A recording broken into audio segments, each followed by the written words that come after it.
Warning, the following episode may contain explicit language as well as descriptions of what it's like to work in an overwhelmed healthcare system. Both may be equally disturbing to some listeners these days. Talking about us.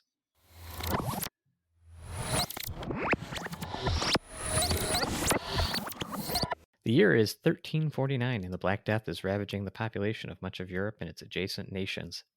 The oldest operating hospital in the world, the Hotel Dieu of Paris, is struggling under the influx of patients. Nurse! Hello, nurse!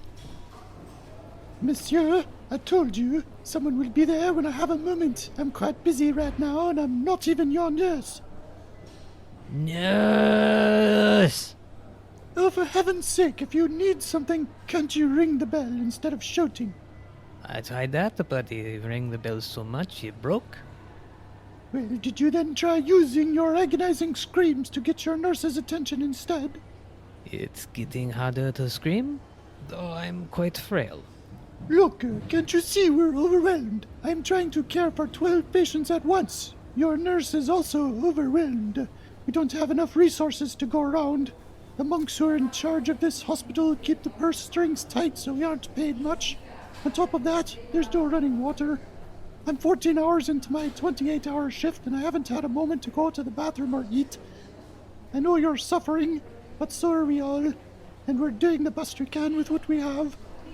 It must be difficult, but I am begging you to be understanding. You and millions of others are dying from the plague, and we're all in misery together, I'm afraid. Why don't they just hire more nurses? Oh, my goodness, there it is. We have been waiting for the Oracle to appear and give us the answer out of this mess. More nurses. Why didn't we think of that? Okay, you don't have to be sarcastic. It takes years to train the nurses, monsieur. And what with all the glory that comes with emptying a day's worth of chamber pots in an overstuffed hospital full of those suffering from the plague, it might strike you as odd, but believe it or not, there just doesn't seem to be a large line of people signing up for this line of work. I'm sorry that I don't have constructive answer for these crises. I was just hoping I could get some help to go to the bathroom. Oh, you seem able-bodied enough from where I'm standing. Why can't you go to the bathroom on your own? Well, it is just difficult to get out of the bed, being at the bottom of a pile of 6 people currently stacked on top of me. Maybe you could dig me out? Oh, fine. Give me a moment to find some help. Hey, Susan, can you come here and help for a moment? Oh, you need help digging a patient out of bed. Oui. Did you hear? The monks got us some coffee and beignets. They're in the break room. Break room? What break room? I haven't seen a break room here in 5 years. Oh, it's up is the back of the ward on the 6th floor. We constructed it out of a pile of patients. The monks have asked for us to be creative with resources we have, so it turns out you can stack patients to make a room if you need to. Can I return your attention to the matter at hand, madame? What did we say about being patient? Do you want to end up as a wall? No. Didn't think so. Poor historians, poor historians. We look at cases through our history. It's just Max in there and Mike and me. You gotta listen, you don't have to read. Poor historians, poor historians, poor historians.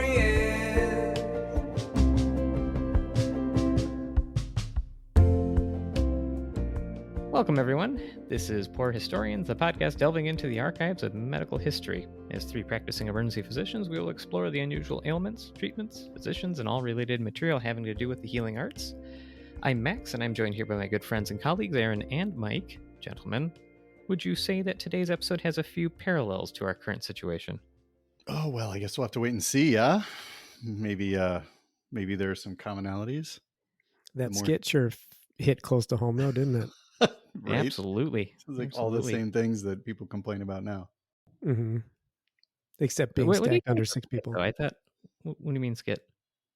Oh, right. The transcript. Yeah, that was... Oh my God. Didn't they find that underground in the Louvre? Isn't that It was in next the to the Louvre? big nuts. There's a bunch of petrified big nuts. Oh, yeah. What do they say in France? So they say D's nays? Yes, they do. Podcast listener, I have to take a moment to say that at this point in the conversation, we did launch into a long tangent about charting, definitive articles, usage of grammar, and it went on for a while. And while I think it was a very fascinating conversation that needed to happen, I decided to move into the outtakes.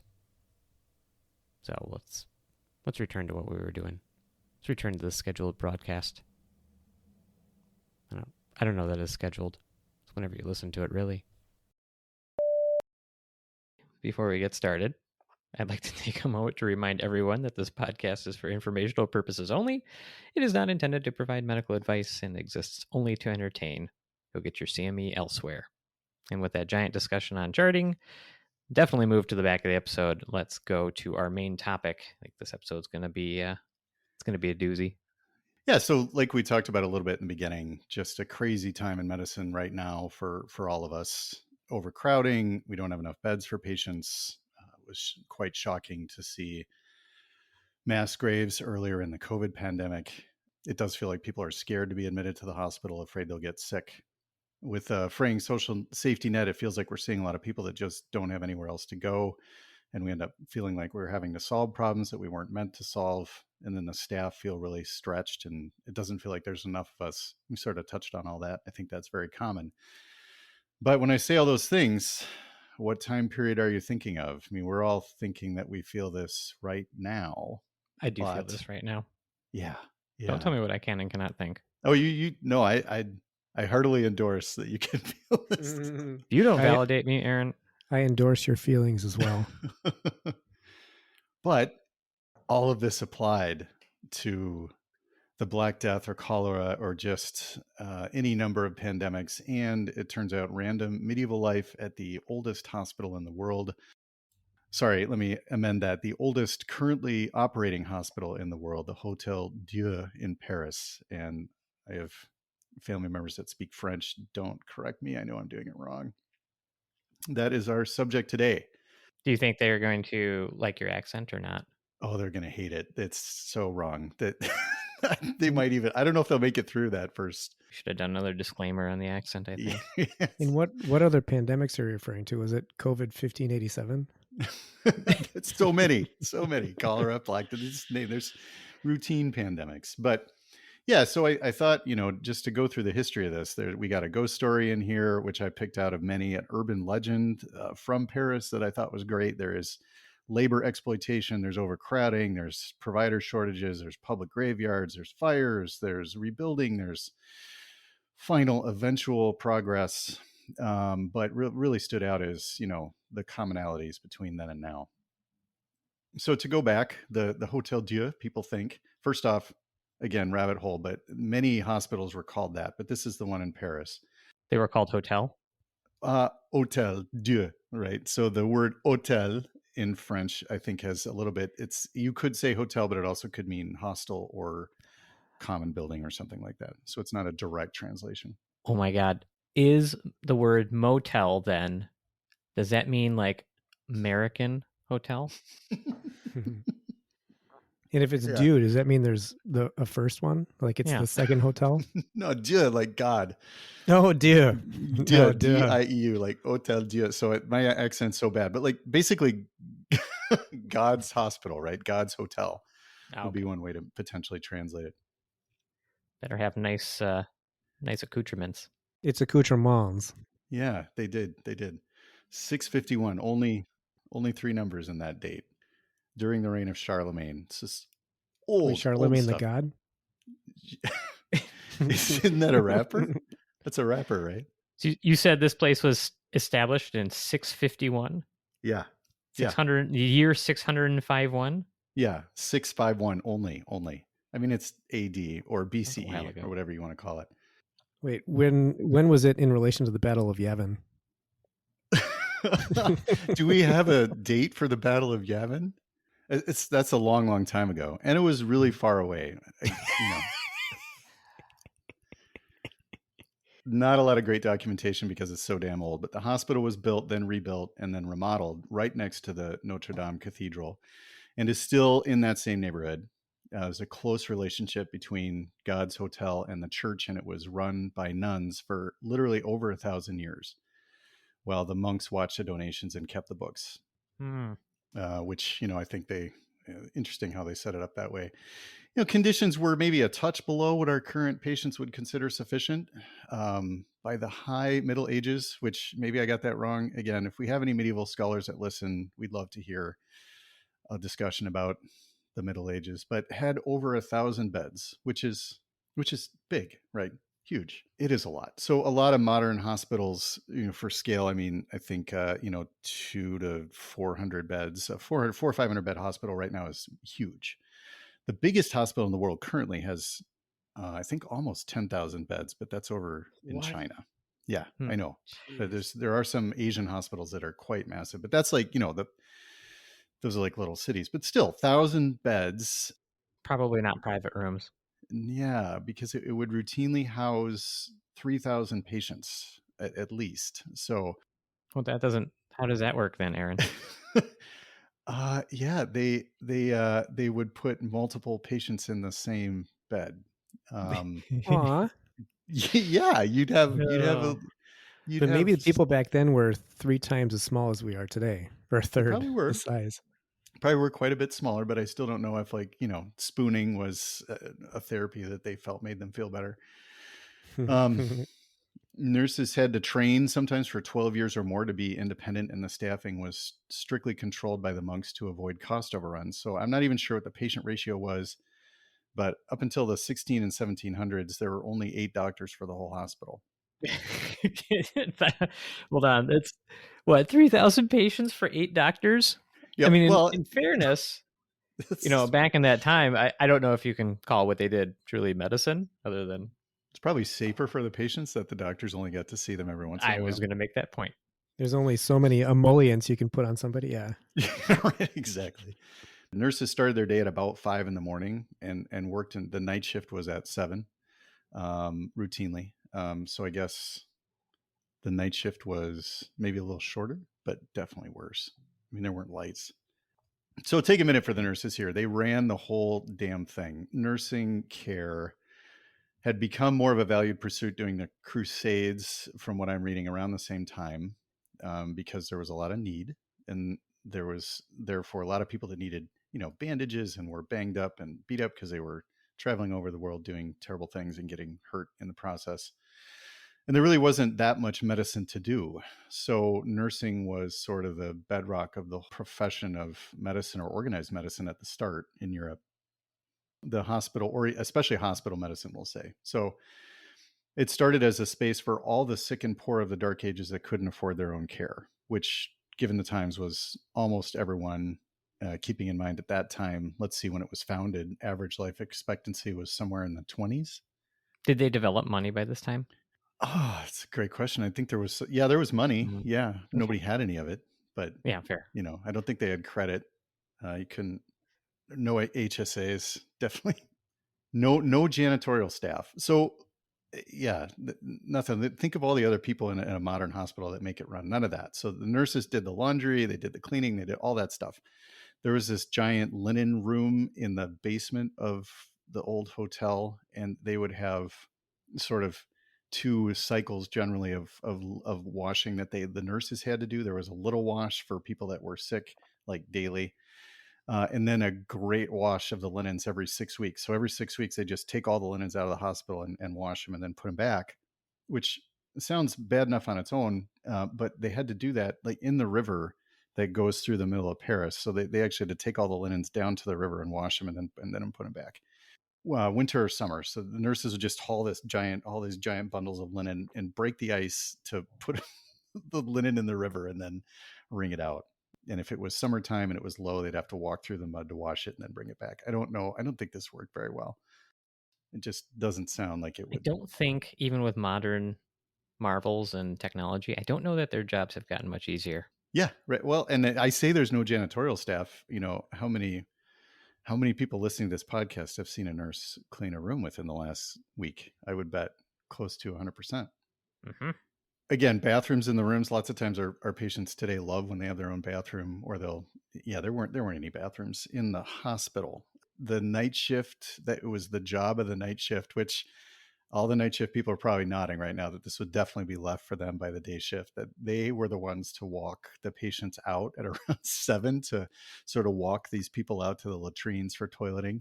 There weren't any lights and there were no wheelchairs, and it's Paris, so I'm sure it was dark by 5. So I don't know why they. I mean, in fairness, I would totally leave that job for the next shift. Yeah, I mean there were chamber pots, but I'm I'd sign sure that out to you.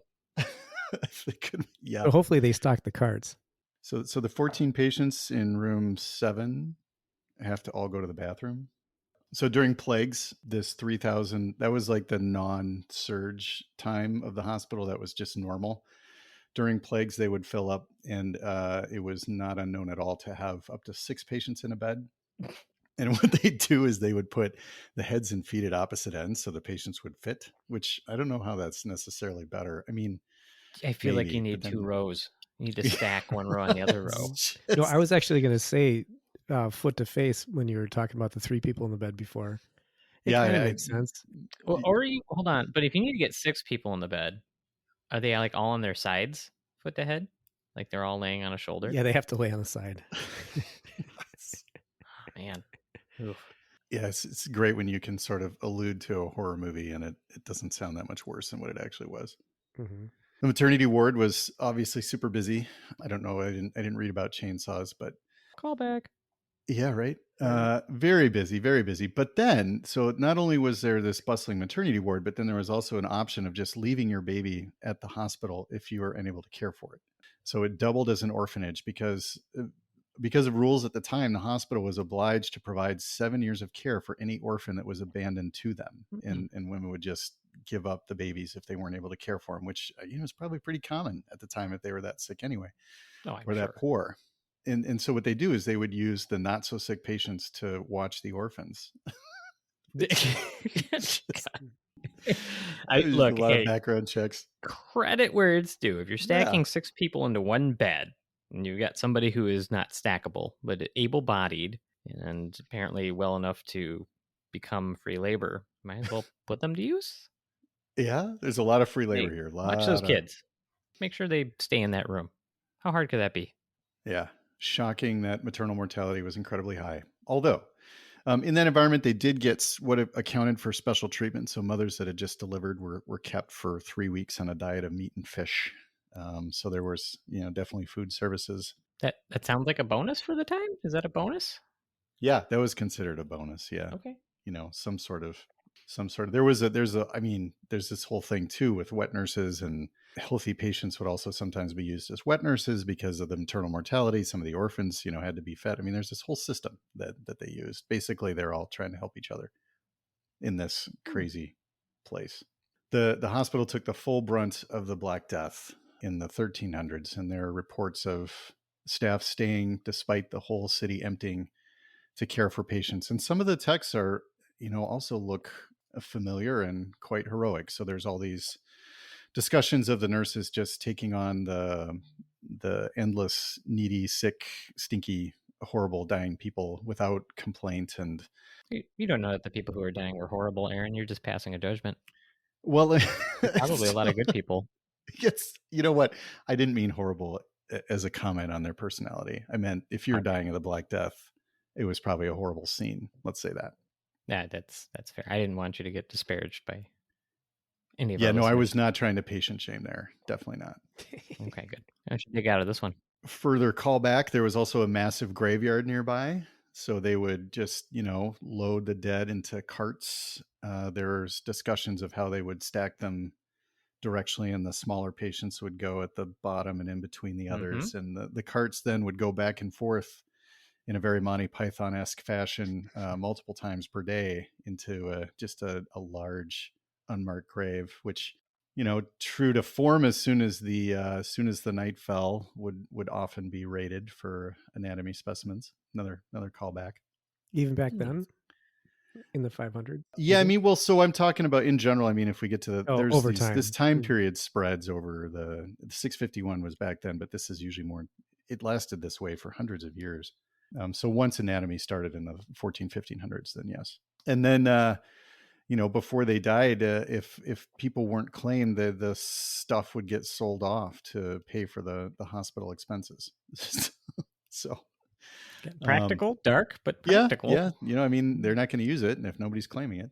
I saw this was our topic. I took a quick look because I had to figure out what year to write the, not write the skit, right? To assume that we would be viewing the historical record and reenactment. And when I was doing so, do you know what the death toll was for the Black Plague? Well, it was high. 20 million. What do you think, Aaron? It's over about 5 years. Well, I'm going to go with like 60% of the population, so that maybe 10 million, just because there weren't as many people in Europe. So this is, of course, based on internet sources. Well, yeah, but an actual cited Wikipedia article, I believe it was 75 million. Oh my God. Was the low end estimate. My God, that's mind-boggling. It's amazing that there's any society that sort of limped its way through that at all. Mm-hmm. And of course, they didn't, they didn't have germ theory. So, you can see how it spread, and you can see why people thought, well, I'm going to go to the hospital to die, because that's kind of what happened. We talked about earlier episodes, the miasma theory, which was just bad odors that made you sick. And I'm sure that was part of the ambiance of the hospital, but still viewed as preferable to dying in the street, which was literally the other option. So, this, it's kind of back to what are your choices in the 1300s. So you can either die just in the street and get stepped over, or have a little bit of dignity. Yeah, sticks to a bed, dignity. Yeah, you get chucked in a ditch. Yes. And your stuff sold. If we've learned anything from doing this podcast, it is that there is no bright, happy stories from back in medicine. No, can we find a positive story someday? It's no good old days. Oh, it's going to get darker. Just the closest we have is a guy taking out his appendix successfully, and even then, that was in like the 1960s. All right, I'll try to be positive, but you. Yeah, can you just tell the rest of us in an upbeat tone? Sure. Yeah. That'll be very easy. Oh, you're making me feel bad about the rest of the episode, actually. So no, it's just a comment on the darkness of it. I think the darker the better. Yeah, it's dark. It was dark. It sucked. Yeah, it was. We are the ones who started a lighthearted show on the topic. I just don't think we realized how. I haven't even gotten to the urban legend or the ghost story yet. This is the good part so far. Okay, good. Like the Death and Despair podcast. We could rebrand. Yeah, we could. Interesting parallel to today, where a lot of hospitals are nominally listed as nonprofits, and a lot of them have, let's say, they're run by religious organizations. The church used the hospital as not a front, but as a legitimate way to solicit donations. But then they controlled all the money that came in. And conveniently, the sisters, nurses, the nuns that ran the hospital were asked to take a vow of poverty and obedience. So they didn't get any of that, shockingly. And then they limited their staffing, which would decrease the room and board, to the point that an elder sister had to die before they would appoint a replacement. So they put a strict cap on how many nurses they had to run the whole thing. That's what you got to do. You just got to convince your nursing staff to take a vow of poverty. Mm-hmm. Right. It all works out in the end. They would probably argue that they already did. Yeah. Depending on what you're asking, I think they have an argument. What did the traveling nurses do back then? Did they they got an extra ration of meat, a little bit of fish. Yeah, I'll go to Port-au-Prince. I'll get double bonus and 2 rations of bread rather than 1. The nurses in Lyon get off at 6, not 7. Well, there are open beds, but no staff. No. There's plenty of staff. Why are you overstaffed? I can round on 5,000 patients in a day. Nursing ratio is just 10 to 1. Try finding that somewhere else. Yeah, that's pretty darn good. Yeah, it's great. It's great. Just imagine if they had to draw labs and then do all the stuff and give meds and document. Oh, there were meds. So they had poultices, and they had a herb room. Right. There was one more experienced sister who would run the medicine cellar. The experienced sister is 21. She's an old lady. Well, right, exactly. Life expectancy is what, 24? She's close to retirement. She's past the warranty, I think. despite this, it was considered an important institution and it did need more space. This is viewed as something that was good for the city. So they had to end up demolishing some of downtown. But the way they got the space or cleared out the space to expand relates to one of Paris's oldest urban legends called the Barber and Baker of the Ile de la Cité, which I totally butchered. Barber and Baker. Barber and Baker. Yeah. You didn't say butcher. Oh, okay. Well, anyway. You stretched the pun too far. Barbers are butchers, weren't they? Well, maybe. So apparently there was a famous street near the cathedral that was known for its delicious meat pies and pastries, which meat shouldn't be in pies, but that's not really the hill to die on right now. I'm a vegetarian, and even I disagree with that statement. Oh, okay, well, we can fight about that another day. But just meat wrong, pie and shepherd's pie are two different things. Yeah, I think they are. I think shepherd's pie is like where it's potatoes over, and it's just arranged. But a meat pie is actually baked into. Yeah, it is. Beef Wellington is probably a meat pie.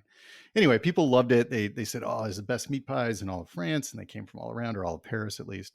One day, though, this dog started just refusing to leave a specific corner on this street with all the wonderful meat pies that held both a barber shop and a bakery that sold these famous meat pies. And the dog's mom tried to get it to go home, but it wouldn't. And this was really stressful for her because her husband was also missing at the same time, and the dog wouldn't go home, and just everything was very bad. But after a while, the dog was so insistent that the wife was like, maybe there's something here. And she got the police involved somehow. And the story goes that under inspection, the barber was the source of the reason why the husband was missing, because he would give certain clients, especially students and foreign travelers that were unlikely to be missed, way too close a shave, if you know what I mean, just kind of. And then he had this little chute after he'd cut their throat and just send them down a chute to the basement of the baker shop next door to be turned into meat pies, which is, it's a really gross legend. But there was even... Aaron, did you watch Sweeney Todd and get confused when you wrote this? No, well, of course it shows up in multiple countries. So what's the actual, who knows? This is an urban legend, so there's no proof that it ever happened, but there's got to be some reason that people came up with it in more than one place. They also watched Sweeney Todd. Yeah, that could be. It was a good story. Yeah, it relates to, it's just very similar. The dog was so famous it had a bronze statue up into the 1800s, but that was then torn down again to expand the hospital even further. But that's cold. Yeah, I know, right? So Paris was aghast at this scandal, and the whole block was leveled where this took place, and that made room for the hospital to expand. The two perpetrators were hung or burned, and then they probably both got given to anatomists, and that just, all sorts of callbacks. Should have made them into pies. Let me correct your grammar. It was hanged, not hung. Okay, they were hanged. Fair. I'm not great at my past participles. Quickly. All right. So the overcrowding and plagues, because let's face it, the Black Death was only one of the many plagues that hit Paris, also leads to one of Paris's most famous haunted streets that relates to this hospital. There's a street called the Rue de Chante, or however you say it. It's a little street within, right? I'm trying here. Within view of the Notre Dame, where visitors claim they can sometimes still hear the haunting sound of ghostly children playing, even when none are present. Even today? Even today. Yeah, it's on the list of modern, if you want to go on a ghostly tour of Paris, this is one of your destinations. Not to be that guy, but you think it's interesting that in the age of cell phones, when we all carry a recording device, that we don't have more evidence of things like that existing. Mm-hmm. Well, the ghosts know when you're recording, so then they're just quiet. That's right. No recordings. They don't like signing the releases. This is a problem. Yep. Yeah, no, not binding. All right. Ghost stories to Sweeney Todd remakes. What else is going on here? Well, so there was a cholera epidemic, and up to 19,000 people died during a 6-month period in the city alone, which, Paris at the time was not that big. It was probably smaller than, a mid-sized Midwestern city. So 19,000 is a ton. As treatment was attempted, the Hotel Dieu overflowed, and they used buildings along that. Oh, never mind. You're talking. Yes, it did. Yep, you got it. Some buildings and hotels along the Rue de Chante were used to house children. And for some reason, they decided to, put them on the bottom floor and then lock them in, I guess, so they couldn't run away. And they were on the bottom floor because the upper floors were for people that wanted a view. I don't know. But then regardless, they had them down there, and the Seine, which is the river in Paris, which I'm probably saying wrong, flooded, and all the buildings along the island's edge were submerged up to the second floor. And all these children that were dying of cholera anyway had no way to get out of the building. I didn't think you could make it darker. There you went. Yep. So they play along that very street to this day. But yeah, no, this is a great one. So from the 1500s on, due to the appalling conditions above, there was a move to gradually modernize the hospital. There was a board of advisors. Rich Parisians around the time of King Louis, the Sun King, put a bunch of money into modernizing the hospital. It became a cause célèbre, if you will. People love to show off and put money into it. Gradually, over the years, turned it into a teaching institution.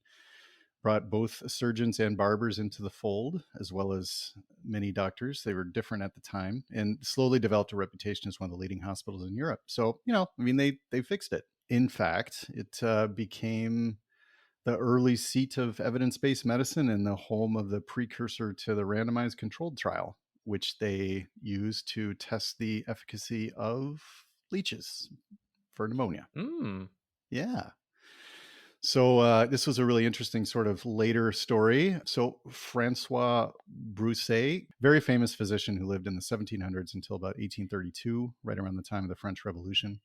He claimed that all fevers were identical and that they stemmed from inflammation of the organs. Not far off. Right. So close, right? So close. And yet. That'd be like partial credit, I think. Yeah, right? I mean, because fevers come from, I don't remember which interleukin, but it's one of this them. whole process of IL-6, IL-1. Brain gets all sad about it and starts raising the temperature of the body to kill the bad things getting in there. That's how physiology do. It is generally inflammation, but he decided from that sort of on the right track start, he decided the best treatment was to apply leeches to the part of the body that corresponded to the offending organ to drain off the inflammation. So they would kind of guess. If they thought they had pneumonia, they would put leeches on the chest, for example. That was kind of how it worked. So they'd figure out where the inflammation was. At least there's some rational thought, like it's wrong, but at least you can see how they got there. The heyday of this 1800s. So the treatment was so popular that in 1 year, in 1833, France imported 42 million leeches for this treatment. And I should have invested in leeches back in the day. Yep, should have. Leech big futures. Leech. Could you imagine all the memes, like the Dogecoin memes? Oh God! Get your. I got into leeches at like 5 cents. Leeches at $2.50. YOLO. Russian leech options. To the moon. Hodl leeches. Tell us about those diamond hands, Aaron. Oh no, I'm just an ape. I don't know anything.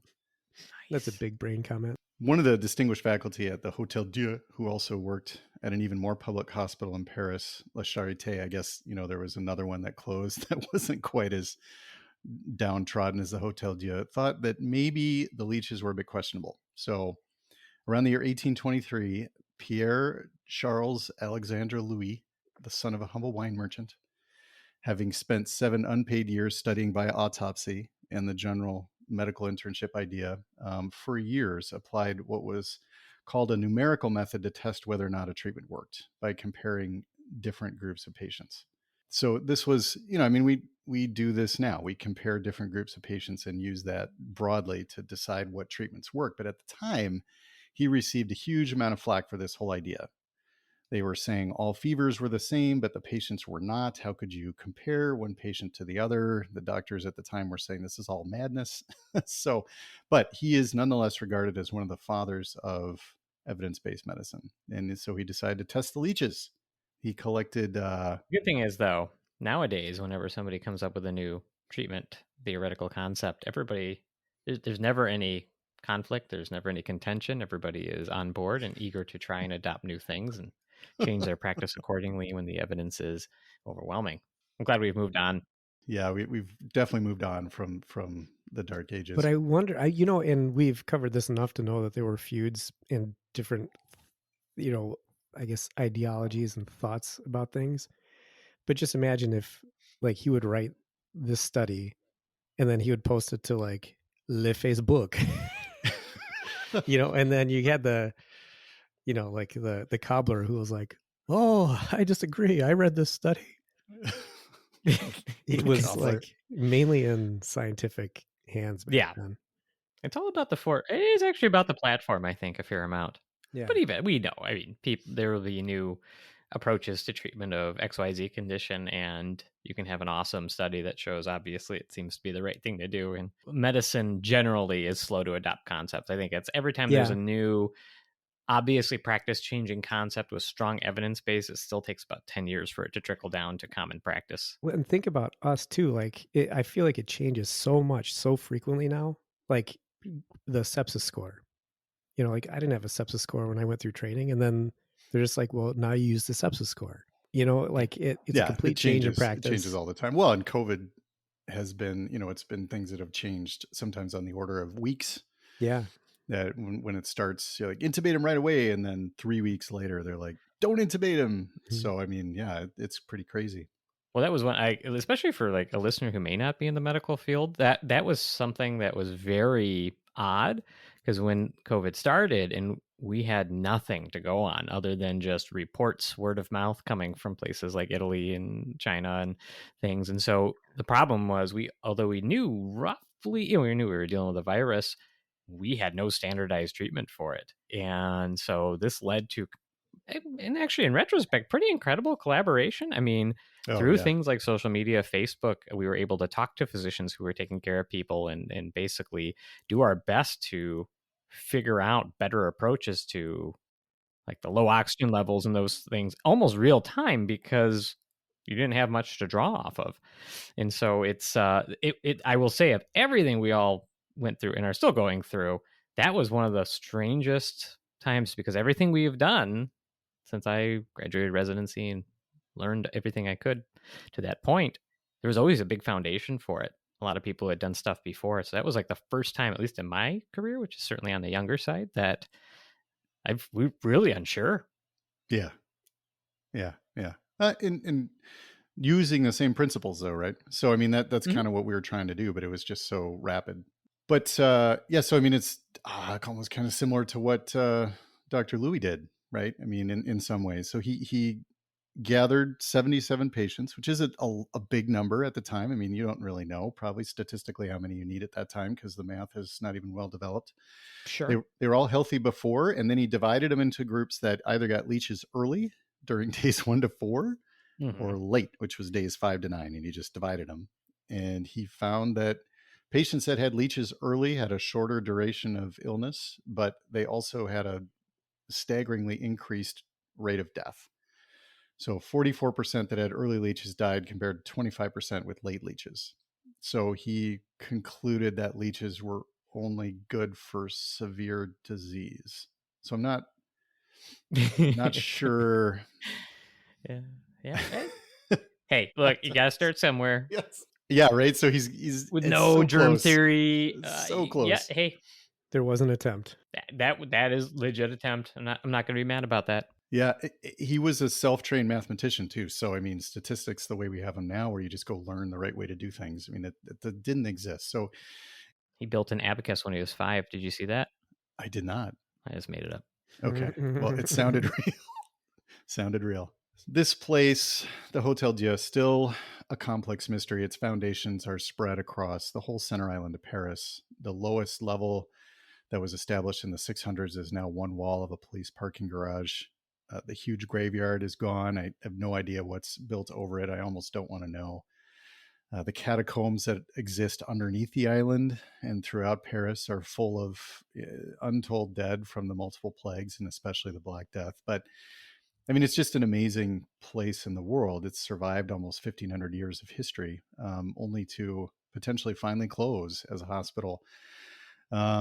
There's a lot of demonstrations ongoing, or at least there were in 2019 and 2020 to protest against the closing of the emergency department that's still there. The hospital floors are still there. There's about 350 beds still existing, but most of them are abandoned. For some reason, there's still a surviving ophthalmologic emergency center. So specifically for eye emergencies, that's housed there. But there's also plans to sort of redevelop it into a very 2021 sounding mix of expensive housing, retail space, and a research hub, in quotes, that will incubate Condos and cutting offices. edge research, right? So like a Condos little and mini, offices. yeah, condos and offices. I mean, it looks really pretty in the architect's sketch, but it would kind of be, you know, in some ways a sad end to this incredible piece of history. You can go and tour it if you're in Paris. There's a hidden gardens, and apparently you can just kind of walk around the abandoned upper floors without people bothering you too much. I don't know if that's changed with COVID, but there's a little door. Aren't submerged, or yeah, no, they aren't submerged anymore. No. Yeah, so that's it seems very anti-Paris. Like I've never been, but I've seen pictures, and it seems to me that they do a fairly good job, or they would want to maintain that history. I think there's so much history, right? That right. I don't know exactly why it's going that direction. And you would think they might preserve it in some ways, but that was another rabbit hole I couldn't quite get myself to go all the way down. So if people, it's a different podcast. Yeah, if our French listeners know some additional details, you could get a shout out on the episode about what's actually going on with this place. That's worth something. Yeah. But anyway, worth a lot. But I also want to point out, which has nothing to do with anything, as we've been recording and it darkens. I think Mike's doing a Blair Witch episode by himself. It's kind of He's in creepy, a completely dark room with only a slight glow from his computer screen. He's I didn't have my light on. Into the darkness as we talk. Well, yeah, I didn't have my light on. Anytime I move my boom on the mic, it makes this huge noise. So yeah, it looks like he's peeking out from a catacomb right now. Mm-hmm. Can you cry into the camera and say you're so scared? Wait, no, I'm going to turn my back, stand in the corner of the room as the light turns on, and scene. Paranormal.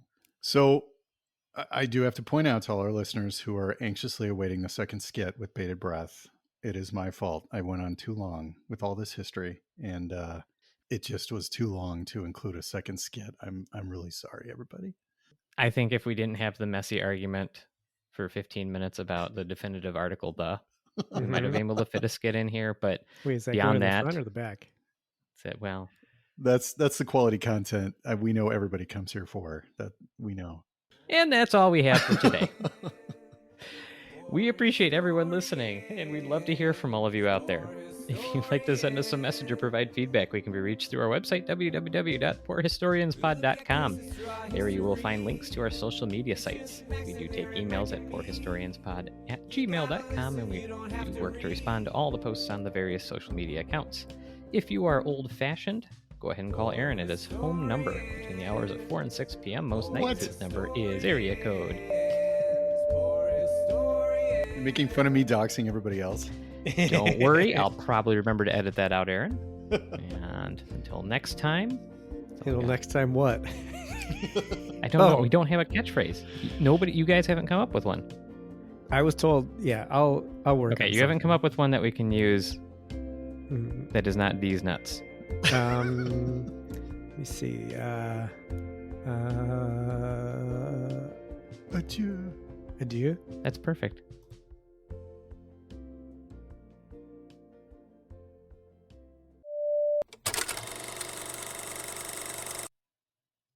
Can't tell if Aaron's camera froze or he's just very still. Nope, he's moving. Oh, no. I'm here. I just was trying to not interfere with the workings of the podcast. Mm-hmm. Must have been a black bear in the room. He was trying to stay still so I didn't see him. That's T-Rex. That's T-Rex. Vision is based on movement. Everybody knows that. Watch a book. Mm-hmm. Skit How one. would anybody even know that? Whatever. Science. Skit one. I like the idea of stacking patients to build things. It probably was done. I didn't know that I had a part, so I had to. I know. I like that you went on the fly. I actually, a friend of mine is that I like, as a guy I knew in medical school that I reconnected with recently. His name is Francois, and I am ashamed to tell him about this episode. But I thought you were going to say that his name is Susan, and then that masculine voice was really not that far off. No, he's gonna have a field day with this. I look forward to it. All right, Well, welcome. you hopefully you keep out the fact that I said big nets first. I will. Oh, I will do that. I am not aware of any shout outs this week. Are you guys aware of any shout outs? Well, honestly, if you unfortunately. think, yeah, we don't have anything listed, but the overcrowding thing, we could potentially shout out everybody that works in an emergency department or acute care that's being overwhelmed right now with just volumes of humanity. I think that's fair. Yeah, totally fair. I think, we've been really busy. I think probably a lot of people across the country have been really busy, and it does get stressful, and like it's, it can get straining. I find myself like more and more irritable at work just because it just feels like you can't ever dig out. Well, that's fair, and I will attest to anybody listening to this that Mike is definitely way more irritable. Oh my all the God. takes and all the stuff that we Can we just, hey, I'm sorry for texting you yesterday. The whole, the thing. Oh, yes. We got it. Yeah. So we're busy. No, let's settle the debate on air. Go ahead. No, but we had some you plead time. your case. Well, unfortunately. Which is wrong, by the way, but go ahead. Try to plead it. Really?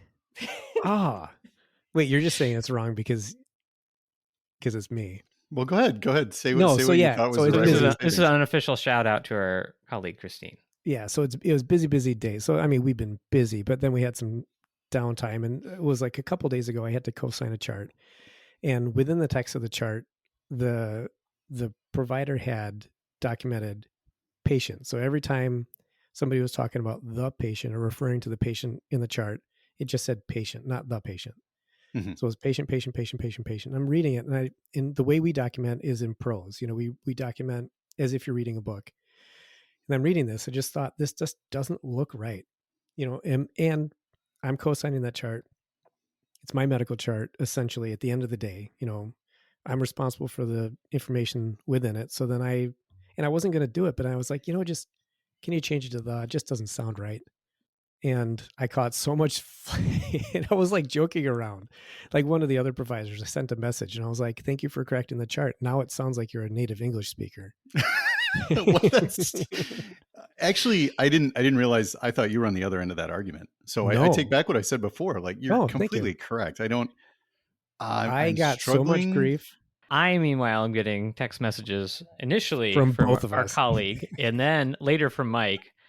Not saying that this is having to do with both of them, but I put it together fairly soon thereafter. And the question was, do you have to use what it really turned out, which I finally figured out was just, how you are using the definitive article the to describe a patient in the chart. And my standpoint was that even though medical charts are a formal thing in terms of a thing we have to do, technically physicians and a lot of healthcare providers use a lot of vernacular or slang and or abbreviations. So while the chart itself is kind of a formal entity, the language within may not necessarily need to follow all the formal rules. You will have to look hard to find complete sentences in most charts. And so, in the end, both parties have a reasonable discussion, a reasonable point. I think either is fine. One of them definitely reads better. And I think when you add it will read better. It reads better. It's interesting because we were having this conversation, and then Christine grabbed one of the officers and said, "Hey, listen, I just have a question for you. When you're writing up your report, one of the police officers, yeah, okay. When you're writing up your report on a suspect, how do you refer to them? Do you just write suspect?" He's like, "No." Interesting. He said the first line is their full name, and then they're referred to by their first name in the remainder of the document. Oh, okay. Well, that solves the problem. Now, you don't need a definite article if you're referring by proper pronoun. Right, but you wouldn't say like the Susan was arrested. Oh, of course not. Because but you would. I actually would. But I'm kind of weird. But if it yeah. But it was just like, again, it was a style point. I kept saying it's style point, not a huge deal. Yeah, no, it's not a crime. It is very distracting, though. If you didn't have a definite article, it would be very distracting to me. Right. So what I'm saying is you both can be right in different ways. Yeah. No, I don't have to. What I told her, I was like, I don't have to co-sign your chart, so I don't care what you put in that. But I feel like for mine, I want it to read like you care about what you're putting on paper. Are there any other parts of speech you want to accentuate right now? No, that's it. Well, my mom was always a big grammar police. So like You could ask people at work, like gone and went, when that's using correctly. I don't like that. Borrow and loan, and What about less and fewer? not as addressed in my childhood, so I don't That really. is one of the things that I know Aaron can attest to. Yes. Oh my How, god. I can't unhear it. So every time it's That's used wrong, so even frustrating. verbally, or especially when I see it in writing, Mm. I have to come to a complete stop.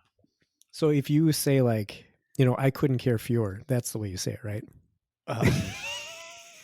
Wait, but then Just that's so you know, that I every know. meeting that we have to have on Zoom, Aaron and I always have a counting, like a counter. We're chatting with each other about how many times We know could so have many corrected people who- somebody on oh, the use of less or fewer. drives me crazy. Interesting. Drives me up the wall. Do I use it appropriately? And I don't say Everybody is don't say pretty it much guilty drives me but up us. wall. By the way, it doesn't drive me up wall. It drives me So, up the wall. yeah, the wall. That's Aaron. So my example that I use, I said, Christine, if somebody calls, what are you going to do? Are you going to pick up phone? And then you No, invite somebody over to your house and they're thirsty. Say, well, there's beer in fridge. Like, you sound like an idiot. Put I mean, the if in you're front talking of it. caveman, then sure, yeah, then Right. you say that. So, but then Christine was like, well, I can dictate my chart as if I'm speaking to somebody. And I said, you speak to me, and you said the patient every time you referred to a patient. So why wouldn't you dictate that? I think what happens is that they got backed into a corner. They knew I was, more right than they were. And that dragon, when you dictate, when you hit that button, sometimes there's a lag in when it records. So then you might say but it gets cut off. Possibly, yeah. But There's a then- lot of weird vernacular in charts, though, too. I mean, we Oh, yeah, no, I overuse the agree. do operator to a tremendous extent. So it'll be like the patient did present with. We say that Yeah. all the time, stuff like Mhm. that. I'm like, well, why are you saying that? Patient Yeah. presented with. That's you don't need to say the do, and that also drives me nuts. But it's And much stop much using more common. endorse. Oh, I know. I Yeah, don't like We that need, either. we need to, as a medical community, come together in a big celebration of killing that word off. Honestly, I think there's one person that started using that. People overheard him say that. They started saying it, and then it just became. I've never put that in a chart. I never have either. Yeah, so it's pretty much A lot of this is going in outtakes. Patient did definitely endorse lower abdominal Yeah. pain. He endorsed a check. Do you endorse a check? No. All right. Yeah, I was figuring. I'm most of glad that's we're all on the outtakes. same page.